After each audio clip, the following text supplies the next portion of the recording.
नमस्कार जी। क्या नाम है आपका? डॉक्टर जसपाल सिंह कपूर। डॉक्टर साहब कहाँ से आए आप? मैं गांव जसड़ा मंडी गोविंदगढ़ से। पंजाब से। हाँ जी, पंजाब से। सर, संत रामपाल जी महाराज जी से नाम दीक्षा कब लिया आप? मैंने संत रामपाल जी महाराज से 26 जनवरी 2016 को ली थी। यानी कि संत रामपाल जी महाराज जी के जेल में जाने के बाद आपने नाम दीक्षा ली। जी हाँ। तो इसका मतलब आप कभी संत रामपाल जी महाराज जी से मिले भी नहीं होंगे। नहीं। तो संत रामपाल जी महाराज जी से किस प्रकार से जुड़ना हुआ? मैं संत रामपाल जी महाराज से मेरे को सज़ा हो गई थी केस में, 10 साल की सज़ा थी। तो मैं कौन से केस में? संत रामपाल जी महाराज जी वाले केस में? नहीं, मेरे को NDPS, मैं डॉक्टर था, मेरे किसी लाग डाट हो गई थी, मेरे पे झूठा केस डलवा दिया था। तो 10 साल की सज़ा हुई थी, जेल में हो गया था। फिर मैं वहाँ से किताब पढ़ी मैंने, ज्ञान गंगा मिली मुझे, किसी भक्त के घर में गया था मैं। लेकिन आपने बताया आप तो जेल में थे। मैं छुट्टी पे आया हुआ था, पैरोल पे। मैं 42 दिन की छुट्टी पे आया हुआ था। तो किसी के भक्त के घर में, भक्त नहीं, किसी के रिलेटिव भक्त किसी के घर में गया था। तो वहाँ पर ज्ञान गंगा बुक पड़ी थी। तो मैंने उठा के देखा उसको, मैं 2-4 पन्ने पढ़े। मैं गुरुजी उनसे कहा, उनको भक्तों को कहा मैंने, क्या मैं ये बुक पढ़ सकता हूँ, ये बाबा जी कौन है? तो उन्होंने बताया कि ये हमारे मौसी जी के हैं। उनके मतलब डॉक्टर ने जवाब दे दिया, बीमार बहुत थे तो ये ठीक हुए हैं। फिर मेरे मन में इच्छा, और मैं कहा इनकी फिर पढ़नी चाहिए, ये कौन से हैं। तो फिर मैं वो बुक अपने साथ ले गया, घर पे रखी रही। तो फिर मैंने जब उसको पढ़ा थोड़ा होता, तो ज्ञान अजीब लगा मुझे पढ़ के। और ये भी हुआ कि उसमें बहुत कुछ ऐसी बातें लिखी हुई थी कि जो कभी मैंने सुनी नहीं और पढ़ी नहीं थी। तो और सच्चा भी लग रहा था। फिर मैंने मिला के भी देखा उसके बारे में, पूरी खोजबीन की। मैं शाम को सुनता था भक्तजनों के जो भी विचार आते थे टीवी पे, कई साधु महाराजों के। फिर कुदरती संत रामपाल जी महाराज का चैनल लग गया, साधना टीवी पे आ रहे थे। तो वो सुन के मैंने कहा ये तो वही बाबा जी हैं जो किताब में हैं। तो मेरे अंदर जो क्वेश्चन थे, जो मतलब कि सारी इच्छाएं थी कि मैंने परमात्मा के बारे में जो हल नहीं हो रहा था कि गुरु नानक देव जी गुरु कौन है, कुछ ये भी बातें, और वो सारी क्वेश्चन मन में हल कर दिए। दिल में एक मतलब ठंडक सी जैसे पड़ गई हो, बहुत ही यानी मतलब मन को संतुष्टि हुई कि यही सच्चा ज्ञान है। जो साधु संत हैं ये जो बताते हैं परमात्मा के बारे में, और अपना अज्ञान घोल रखा है उन्होंने कि परमात्मा को एक तरफ तो निराकार बताते हैं, फिर सचखंड और सतलोक की बातें भी करते हैं। संत रामपाल जी बताते हैं कि जैसे सूरज का प्रकाश आ रहा है, अगर हम सूरज को निराकार कहें तो ये कैसे हो सकता है? अभी सूरज है नहीं और उसका प्रकाश आ रहा है। ऐसे ही परमात्मा अगर सचखंड है तो वहाँ पर कोई तो रहता है, वहाँ पर कोई परमात्मा है, और वो कण कण में व्यापक है। हर हर हर इंसान के अंदर समाये हुए हैं, अपने भी अंदर हैं। सिर्फ विश्वास करके, गुरु जी कहते हैं और परम संत रामपाल जी कहते हैं, सिर्फ विश्वास करके देखो, मैं तो हर एक में समाया हुआ हूँ। तो इसी के मतलब कि मैंने जब वो पढ़ा, मेरे ज्ञान मतलब हृदय में समाने लगा परमात्मा का। तो मैं उनसे मतलब कि फिर मैंने छुट्टी चला गया अंदर। फिर मेरे को ये नहीं पता था कि मैं कहाँ से नामदान कैसे लूँ। सर, आप पहले क्या भक्ति साधना करते थे? मैंने अमृत पान किया हुआ था पहले 8-9 साल। बहुत मतलब कि कठिन साधनाएं भी की, मतलब कि 12-12 बजे 1-1 बजे तक सतनाम वाहिगुरु का सिमरन भी करता था। और जो भी जैसे कोई बता देता था कि परमात्मा के दर्शन ऐसे किए जाते हैं, हठ योग करना है ना, सुबह उठ के 12-1 बजे तक बैठे रहना, 2-2 2.5 3-3 घंटे मंत्र जाप करने, इससे तुम्हें गुरु नानक देव जी के दर्शन होंगे, ऐसे फल प्राप्त होगा, हैं ये करने से ये होगा। बस जैसे जैसे लोग बता देते थे, कोई साधु संत बता देते थे, वैसे वैसे हम साधना करने लग जाते थे। हमें कुछ भी 1% भी लाभ नहीं हुआ। ये इसके चलते मेरे 10 साल तक एक टांग में जख्म हो गया था, और वो 10 साल तक मैं डॉक्टरों क्या कोई बाबा नहीं छोड़ा, हर एक जगह भटका, कोई आराम नहीं हुआ मुझे।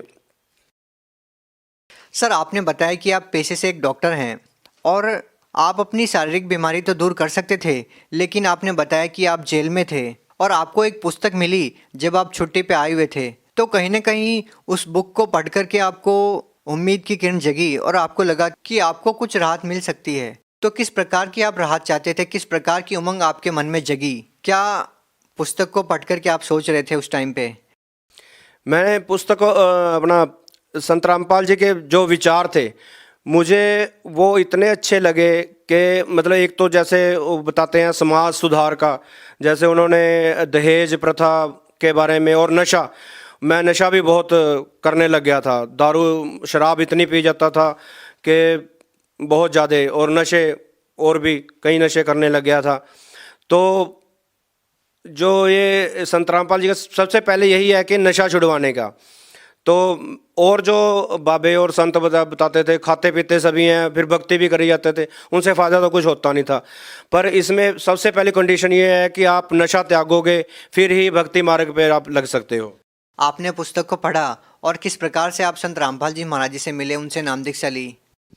मैंने फिर जब मैं अगली छुट्टी पैरोल पे आया, पीली पट्टी आती है उस पे मैंने सत्संग चलता है गुरुजी का, मैंने वहाँ पर नंबर देखे और वहाँ से कांटेक्ट किया। ये कब की बातें हैं सर? 2016 की। तो फिर सर आप संत रामपाल जी महाराज जी से कैसे जुड़ पाए? आपको पुस्तक मिली, उसके बाद आप कैसे जुड़ पाए? क्योंकि ये किस समय की बात है जिस समय पे आप बता रहे हैं? ये 2015 की बात है। तो मैं जब छुट्टी पे आया हुआ था दिसंबर 2015 की, तो मैंने संत रामपाल जी महाराज के सत्संग सुनने प्रारंभ किए। जब भी मैं छुट्टी पे आता था और जेल में भी हम सुनते थे, साधना टीवी पे आते थे, तो वहाँ से हमने नंबर नोट किए थे। तो मैंने आश्रम में फ़ोन किया, तो वहाँ से मुझे यहाँ पर दीपक जी का कोऑर्डिनेटर का पता बताया, तो उनसे मैंने कांटेक्ट किया, तो यहाँ पे मुझे नामदान मिला जब छुट्टी पे आया था। सर जिस समय आपने संत रामपाल जी महाराज जी से नाम दीक्षा ली, उस समय वो जेल में थे। क्या आपको जेल में उस समय ये बात पता थी? जिस समय आपने ज्ञान गंगा पुस्तक पढ़ी, क्या आपको पता था कि जिस संत से आप जुड़ने वाले हैं वो भी जेल में है? जी हाँ, मुझे इसके बारे में पता था। और ये तो है ही है, मतलब कि झूठे केस डाल के गुरुजी को अंदर किया गया था। आपको ये कब पता चला कि जिस संत से आप जुड़ना चाहते हैं, जिस संत की किताब पढ़कर आप प्रभावित हुए हैं, वो संत भी जेल में है? हाँ, ये मुझे 2014 में ही जब बरवाला कांड हुआ था, मैं जमानत पे आया हुआ था उस समय। तो उस समय बरवाला कांड हो गया, फिर मुझे उसके बाद सज़ा भी हो गई। तो फिर मैंने इसके बारे में फिर मैंने छुट्टी में आके संत रामपाल सिंह महाराज से नाम उपदेश लिया था। यानी कि जब आप जमानत पे आए हुए थे तभी आप संत रामपाल जी महाराज जी से जुड़ना चाहते थे, लेकिन नहीं जुड़ पाए और आपको सजा हो गई? जी हाँ, कुछ कारण ऐसे हो गए थे कि मैं नहीं जुड़ पाया, और उधर से मेरा केस भी जमानत पे आया हुआ था, तो सज़ा सुना दी मेरे जो सेशन ने, 10 साल की सज़ा हो गई थी मुझे। तो सर उसके बाद आप संत रामपाल जी महाराज जी से क्यों जुड़े और क्या चाहते थे आप संत रामपाल जी महाराज जी से जुड़ करके? सर आपका क्वेश्चन तो बिल्कुल सही है, पर मैं ये चाहता था कि मुझे जो दुख तकलीफ़ें और ज़िंदगी में हताशा मिली थी, मेरी माताजी भी बीमार हो गए थे कैंसर के, जब मुझे सज़ा हुई थी तो कैंसर से बहुत पीड़ित हो गए थे वो, एकदम बहुत ही ज़्यादा, उनकी टांगें भी खड़ गई थी और डॉक्टरों को दिखाया, कोई मतलब कि इलाज नहीं था। तो उसके सज़ा होने के जब मैं पैरोल पे आया था, तो मेरी माताजी 1 महीना उनके पास रहा, फिर उस जो दोबारा छुट्टी पे चला गया तो माताजी की डेथ हो गई थी। फिर मन इतना हताश होगा कि माताजी जो हमें नाम के साथ जोड़ते थे, गुरुद्वारे लेके जाते थे और दिन भर पाठ पूजा में लगाते थे, आप भी पाठ पूजा किया करते थे, और उनसे क्या मिला उनको? कुछ नहीं, सिर्फ कैंसर से इतनी बुरी तरह तड़प तड़प के मौत हुई उनकी कि मन में यही हुआ कि अगर दुख को काट नहीं सकते, कोई है जो इस संसारिक दुख, इस हम दुखों से निजात दिला सकता है। फिर जो ज्ञान पढ़ा हमने रामपाल जी के महाराज का, तो उससे हमें यही आशा की किरण जागी कि हमें एक यही संत है जो हमसे दुखों से छुटकारा दिला सकते हैं। तो एक आशा की किरण ये भी थी कि केस हो गया, 10 साल की सज़ा हो गई, तो परिवार भी बिखर गया। तो कहीं ना कहीं एक आशा की किरण ये भी थी कि शायद मेरे केस का शायद मुझे सज़ा से भी निजात यही और दुखों से निजात ये दिलवा सकते हैं। लेकिन सर ये अपने आप में एक हास्यास्पद बात नहीं है कि जो संत खुद जेल में है, आप उनसे कैसे ये उम्मीद कर सकते हैं कि वो आपको बाइज्जत बरी करवा दे? सर मेरी बात जो आपको हास्यास्पद लग रही थी, दरअसल आप अभी हैरान रह जाएंगे जो मैं आपको बताऊंगा कि किस तरह मेरे को आपके ऊपर हंसी आएगी कि मैं आपके सामने जो ज्ञान गंगा मैंने बुक पढ़ी और संत रामपाल जी महाराज का ज्ञान मैंने स्वीकार किया, उसके साथ जुड़ा, उससे क्या लाभ हुआ मुझे, उससे मैं आपके सामने एक पैरोल पे आया हुआ या दोषी मुजरिम नहीं हूँ। मैं एक आम भारत का एक आम नागरिक और बाइज्जत बरी हुआ हाई कोर्ट से, जिसके प्रमाण भी मेरे पास हैं। तो मैं एक बाइज्जत बरी हुआ, मुझे उस संत रामपाल जी महाराज की दया से बाइज्जत बरी हुआ, जिससे मुझे उनसे उम्मीद थी, वो उम्मीद मेरी पूरी हो गई और मुझे आज बाइज्जत बरी मैं आपके सामने और संसार के सामने खड़ा हूँ। कितने साल की सजा आपको हुई? मुझे 10 साल की सज़ा हुई थी और मैं संत रामपाल जी महाराज से 2016 में ज्ञान लिया था और 2018 में मुझे बाइज्जत बरी कर दिया गया, जिसका ये प्रमाण भी मेरे पास है। आपका मानना है कि संत रामपाल जी महाराज जी की वजह से ही आप बरी हुए? जी हाँ, 100% हमने गुरुजी से अरदास लगवाई थी और गुरुजी ने कहा था कबीर पेशवा दया करेंगे। और जो आज लोग मानने को तैयार नहीं है कि एक कोई 10 साल का कैदी बंदा बाइज्जत बरी भी हो सकता है। लेकिन लोग तो सर ये भी सवाल उठाएंगे ना कि जो संत खुद जेल में है वो दूसरों को कैसे बरी करवा सकता है? सर, जिस दिन मैंने ज्ञान गंगा बुक पढ़ी थी तो उसी दिन मेरे को विश्वास हो गया कि ये संत जेल में नहीं रह सकते। आप ये तो कुछ बड़ा करने के लिए जेल में गए हुए हैं, कोई आप ये समाज नहीं उन्हें जेल में कर सकता। ये तो पता नहीं कितने को उभारने के लिए जेल में गए हैं, ये पता नहीं क्या एक बहुत बड़ा काम। और जिससे संसार का, देखिए आप ये सोचिए कि जो संत देश से बुराइयां ख़त्म कर रहा है और दहेज प्रथा हो गई, नशा ख़त्म हो गया और लोगों को कितने अच्छे विचार दे रहे हैं और नए समाज का सृजन कर रहे हैं, उनकी एक विचारधारा है। ये क्या किसी विचारधारा को जेल में बांधा जा सकता है? वो विचारधारा जो उन्होंने कहा हम हर भक्त के अंदर घर कर चुकी है। और ये विचारधारा को किसी इंसान को तो उसके जिस्म को कैद किया जा सकता है, लेकिन उसकी विचारधारा, उसके ख्यालात को कैद में नहीं किया जा सकता। सर और क्या कहना चाहेंगे, संत रामपाल जी महाराज जी से नाम दीक्षा लेने के बाद और क्या लाभ मिले आपको? और लाभ ये मेरे जो मेरे को परमात्मा की खोज थी और जिसकी कठिन साधनाएं करते थे, मंदिर में भी जाते थे, हनुमान चालीसा पढ़ते थे और बहुत सी ऐसी जो भी बता देते थे वैसी भक्ति करने लग जाते थे। मतलब तड़प थी एक अंदर के और परमात्मा के बारे में पता चला। और जिस दिन नामदान लिया उस दिन हृदय में ठंडक बढ़ गई और इतने मतलब के लाभ हुए। सबसे बड़ा लाभ तो यही है कि मेरे को जो 10 साल की सज़ा हुई थी उससे बाइज्जत बरी हो गया। और दूसरा, मेरी धर्मपत्नी जो थी उनको यानी पित्ते का ऑपरेशन करवाया था, उन्हें कुछ भी हजम नहीं होता था, बहुत ज़्यादा दर्द होने लग जाता था, बहुत इलाज करवाए लेकिन उनसे आराम नहीं हुआ। नामदान लेने के बाद ही जब ही तुरंत गुरु जी की कृपा से, संत रामपाल जी महाराज की कृपा से वो तकलीफ सदा के लिए ख़त्म हो गई। सर इस साइंस के ज़माने में, आधुनिकता के इस दौर में लोग जब बीमार होते हैं तो डॉक्टरों के पास जाते हैं। आप खुद एक डॉक्टर हैं और आप कह रहे हैं कि आप संत की शरण में जाते हैं जब किसी प्रकार की शारीरिक प्रॉब्लम होती है। ये भी अपने आप में एक हैरान करने वाली बात है। क्या कहना चाहेंगे? जी, ये कोई हमको कोई दवाई नहीं देते संत जी, सिर्फ जो उनका नामदान हम लेते हैं, जो नाम जपते हैं, मंत्र जपते हैं, उनसे ही एक ऐसी पावर आ जाती है, पॉजिटिव पावर आ जाती है जिससे बीमारी अपने आप ही दूर हो जाती है। एक ऐसी शक्ति आ जाती है इंसान में और जो कि नेगेटिविटी जो है, बीमारियां हैं, ये अपने आप ही दूर हो जाती हैं। सर लोगों की कैंसर जैसी भयानक बीमारियां ठीक हो रही है, आप एक डॉक्टर हैं, आप ये अच्छे से समझते हैं। कैसे बगैर किसी इलाज के एक कैंसर जैसी बीमारी ठीक हो सकती है? जी हाँ, ये आपको एक हास्यास्पद बात लगेगी कि कैंसर जैसी बीमारियां एक नाम लेने के वजह से ठीक हो जाती है। ये बिल्कुल सत्य है कि कैंसर क्या, परमात्मा कहते हैं संत रामपाल जी महाराज कि कैंसर का बाप भी आ जाए वो भी ठीक होके जाएगा। सिर्फ मर्यादा में रहते हुए आप भक्ति कीजिए। आप भक्ति करेंगे और थोड़ा टाइम देंगे, फिर देखिए आपको क्या लाभ, एक बीमारी ही नहीं, आपका सभी दुख दूर होंगे और संसारिक लाभ भी मिलेंगे।